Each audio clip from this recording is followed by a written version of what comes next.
Excuse me, sir. Are you familiar with this part of town? Name's Clayton Darby, reporter. Sorry, I'm new to Whitechapel. But perhaps you could help me since you're a journalist. My name is Jonathan Reed. Dr. Reed, the famous surgeon. I'll gladly help if I'm able, sir.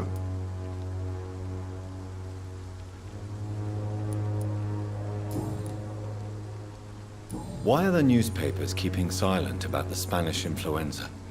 It's as though none of you care. There's a war going on. People shouldn't be demoralized by news of deadly diseases. I served in France. Our top priority must be to put an end to this butchery. This war must stop now. Sir, streets are a battlefield too. An invisible and untold war is going on, and it must be stopped.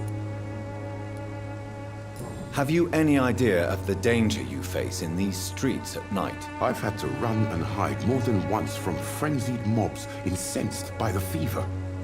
Do you think the flu is really responsible for this, Doctor?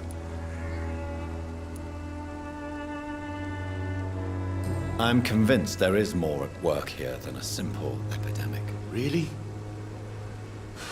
To be honest, I could say the same.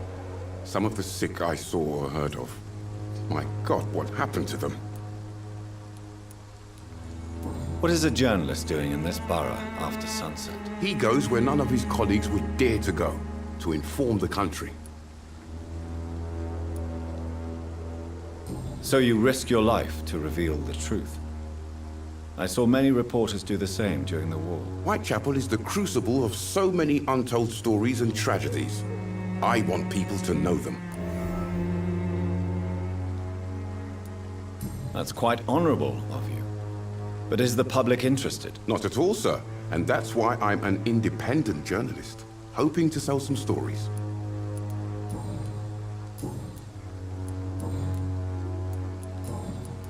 I heard you're investigating an underground medical dispensary in Whitechapel. What do you know about it? Not much, I'm afraid. They are wary of strangers, and I'm not really an acquaintance of theirs. Why do you care? I'm afraid one of the nurses from the Pembroke Hospital may be involved with unsavory activities. Ah, could it be Dorothy Crane? Without a doubt, you are a damn fine journalist, Mr. Darby. What do you know of her accomplice, a man named Darius? I don't know much about the man. He's very cautious. Never goes out. Doesn't seem to have any friends or family. He has no relatives at all? No. Except for that strange man, a poet named Richard Nithercott, who sometimes comes by. Darius would never let him in. Where can I find this Mr. Nithercott? He spends most of his time lurking around Whitechapel, talking to himself or declaring verses. These days, you can usually find him behind the church. He never goes out? No. A few days ago, he unexpectedly did. I followed him, but it was just a ruse to keep me away from his house. Really? How do you know? He went to the nearest mailbox, but just before posting his letter, he ripped it up and threw it away.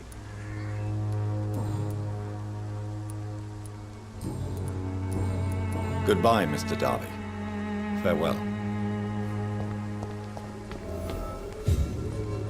Forgive my interruption. Do not apologize, my son. Father Tobias Whitaker is always happy to teach mortals about the incoming Armageddon. I am Dr. Jonathan Reed, and I just have a few questions. A scientist? You are much more lost than I thought, my son. Do you know Nurse Dorothy Crane from the Pembroke Hospital? I'd like to know more about her. I don't like the liberal ideas of nurses, but I especially abhor that Nurse Crane you mentioned. So, you're not exactly a fan of Florence Nightingale's work. But nurses are essential for modern healthcare. Nuns should be the only women allowed to take care of male patients. It's obvious only they have the necessary moral fiber. Why do you hate Nurse Crane more than other nurses? Before coming to London, she was a member of the communist resistance in our country. That's what happens when you let a woman get involved in politics.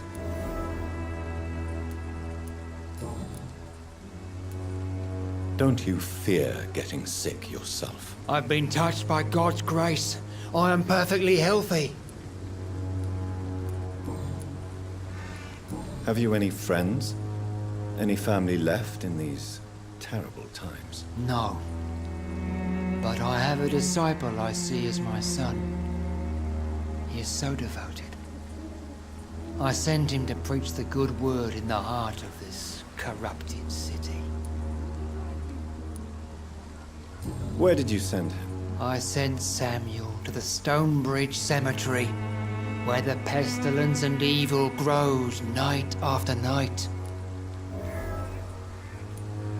You sent him on some preaching crusade during the epidemic. As a true believer, Samuel will fear no evil while he walks through the valley of the shadow of death.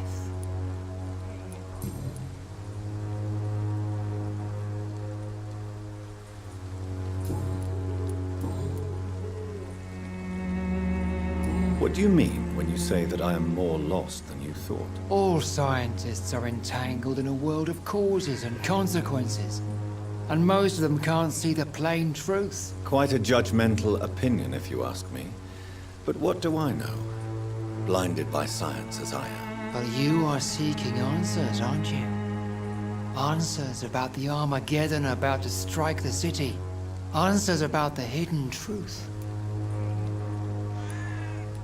Well, I suppose I can spare a few minutes listening to your so-called truth. As a doctor, you must be aware of the decimating epidemic. But let me tell you that this so-called Spanish flu is just the beginning of the end. What do you mean? The beast is finally revealing itself, corrupting the flesh and the heart of men. With my own eyes I have seen them, those minions from the abyss. Really? And what would be your answer to this biblical threat? We must fight the disease before this legion outnumbers us. But not with scalpels and microscopes. No. What is left then? Cleansing fire. Tell me, Tobias, what exactly is your plan concerning the cleansing of this city? God will recognize his own. More than once this city has risen from the ashes, hardened and purified by the flames. Purification by fire has proved useful, but where do you stop? Burn the clothes? The buildings? The corpses? Worse? Your lack of faith is predictable. But my task is to convince rational minds like yours to see the light. This is God's will. You're mad and dangerous. You're nothing but a soulless butcher. A small-time Torquemada. The Savonarola of Whitechapel. My son, if you think salvation is a free gift, go listen to the lies of that pompous fool, Joseph. Joseph, a fool? Vicar Larrabee of St. Mary's Church. While he continues preaching his fraudulent redemption, more and more people die in the streets.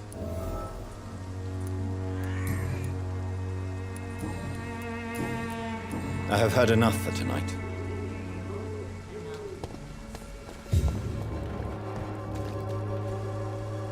Good evening, Doctor.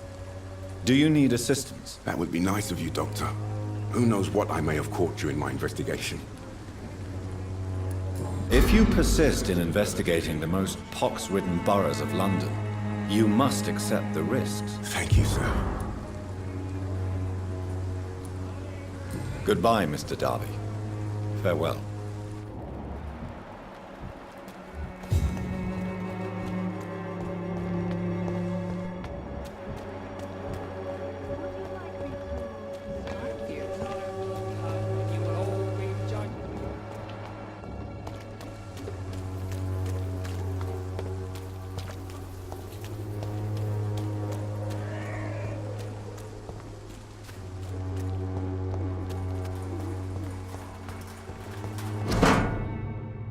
The content of Darius' letter to his children could give me more leverage to enter.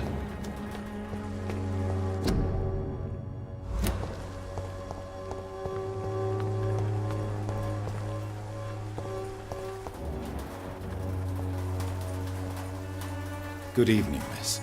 I'm Dr. Reed. I'd like to ask you a few questions. I know what you're thinking. A tall stranger who meets a girl in the street at night. It reeks of the penny dreadfuls. But I mean you no harm, truly.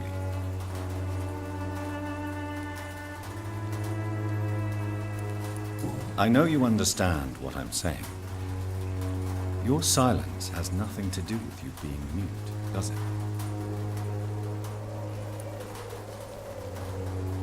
You don't seem to need my medical attention for now.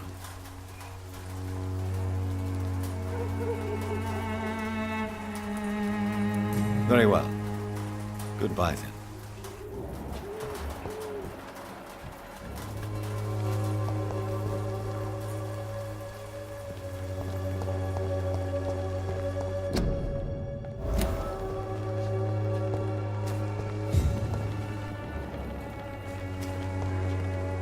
Hello again, miss. Melia, I know you work for Dorothy Crane. Please tell me about her secret dispensary. A stubborn and mute comrade. Nurse Crane and Darius Petrescu have been clever.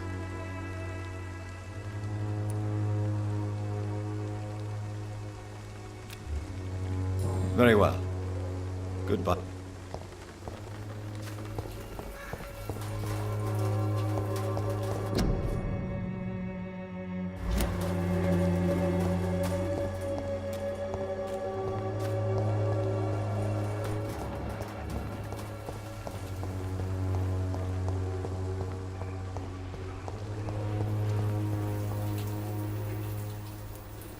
Very well.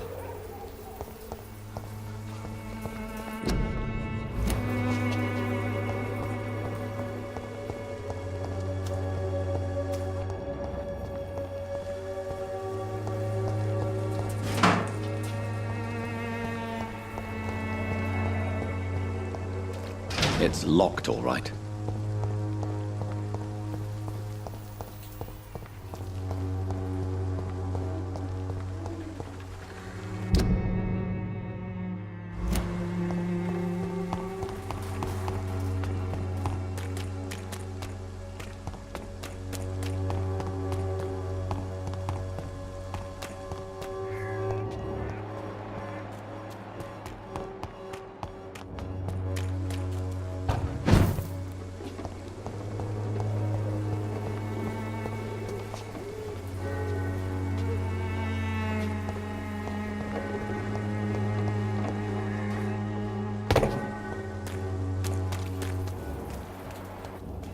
I'm cheap and... Don't be shy, handsome. What? I'm not looking for what you're selling. But I'd like to ask you a few questions, if I may. I'm a doctor. Dr. Reed. All right then, but be quick. Though I usually get paid when I open my mouth.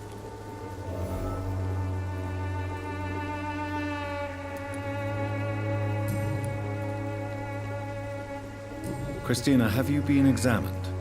The epidemic is spreading fast in London, and you could be exposed, or expose others. I don't like doctors or hospitals, but I don't like you asking questions.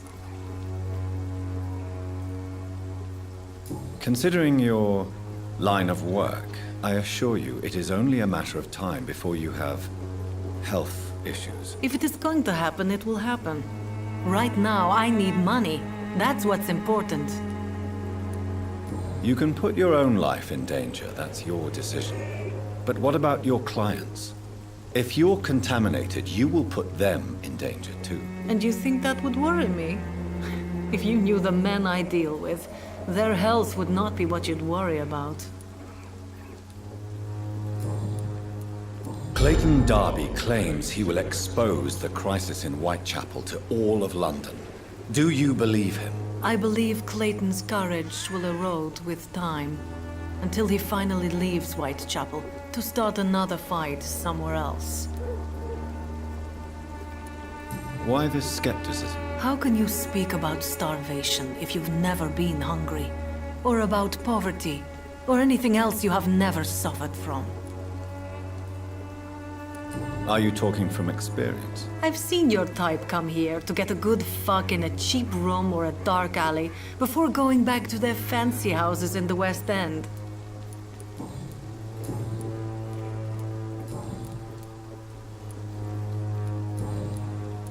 Could this be the scarf you lost, Miss Popper? It is much more than a scarf to me. It is the only thing that connects me to my family and my country. Thank you so much.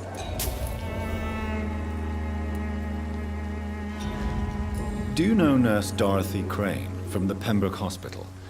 Anything you can tell me about her would be helpful. I don't know her, but I know her name is Dorothea Crăciunescu. She came from Romania like me and many others. You seem to respect her. Dorothea helps the sick people of Whitechapel. Everyone should respect that.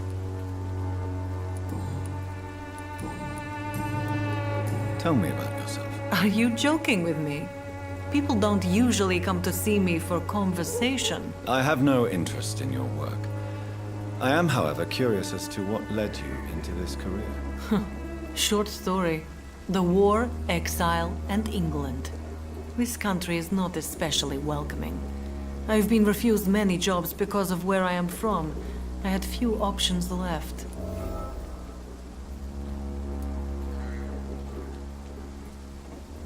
I always thought I was the master of my own fate. But now I know we don't always have control over our lives. I don't judge you. You know, this money is not only for me. I have good reasons to need this money quickly, but it is not your concern, Doctor.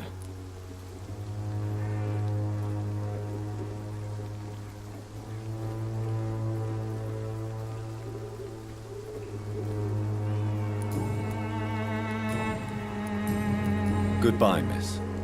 Take care of yourself as best you can.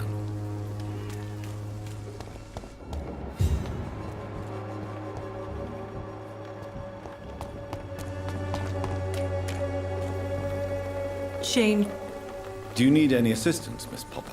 it depends on the price of your medicine. I am shocked that you would think I am that sort of man. Forgive my suspicion. I'm so used to liars with good manners. Thank you, sir. Goodbye, miss. Take care of yourself as best you can.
already touched, but...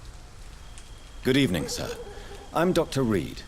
I would like to ask you a few questions. Please be my guest. Although I may not be the best informant regarding this part of town, my words speak about that which the eyes cannot see. Really? Are you an artist of some kind? I'm a poet, sir. Richard Nethercott, at your service. May I ask what you're doing at this hour of night, sir?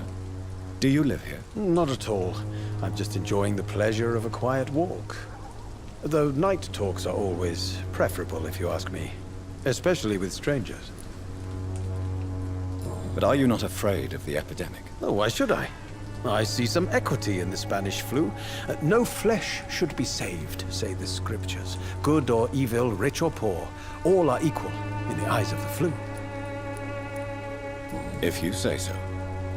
But as a physician in a time of epidemic, I must caution you to avoid unnecessary exposure, sir. Thank you, Doctor. But we both know the seeker of truth has to go boldly where the weak dare not. Are you aware that your life could be in danger in this part of town? But this is where I must be to feel the real beat of the city. I had to come, see it for myself, alone. I understand your need for solitude, but it's not safe around here. I don't care. I don't have many friends, Doctor, and my family despises me. If some misfortune came upon you, who would be here to help you? Well, you for a start, my dear Doctor. Do you need medical attention, sir? It may be wise to let you prescribe me something. I don't feel like I should. I understand your appetite for words and macabre beauty, sir. But you should be more careful. The nutrition of my mind is more important than my physical health. But I appreciate your concern, sir.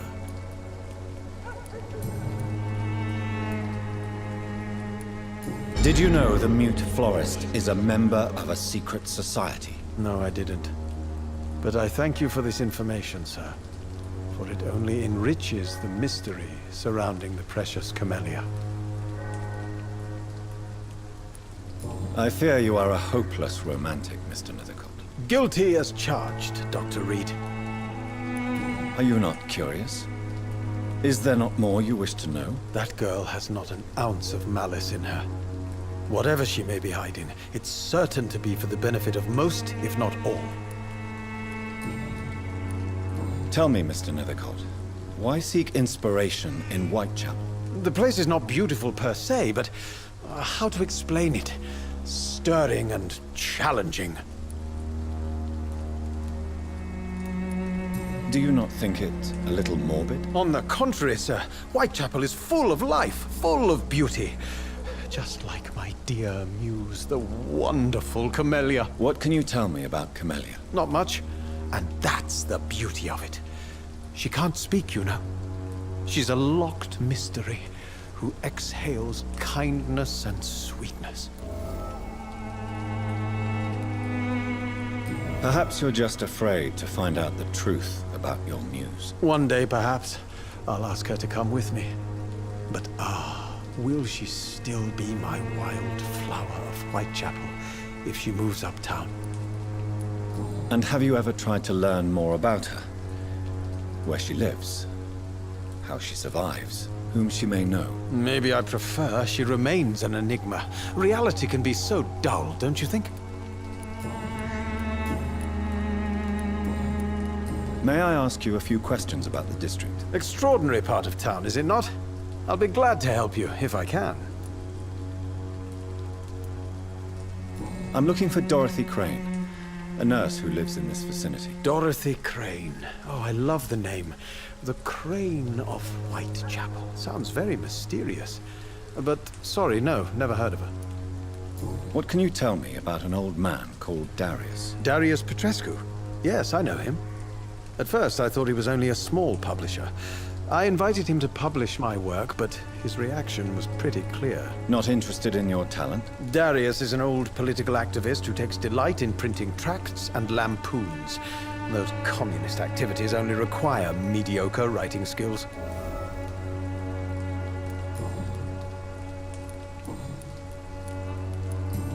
I'll leave you alone, sir. Darius is a bit less of a mystery now. It should not be that difficult to incite him to let me in.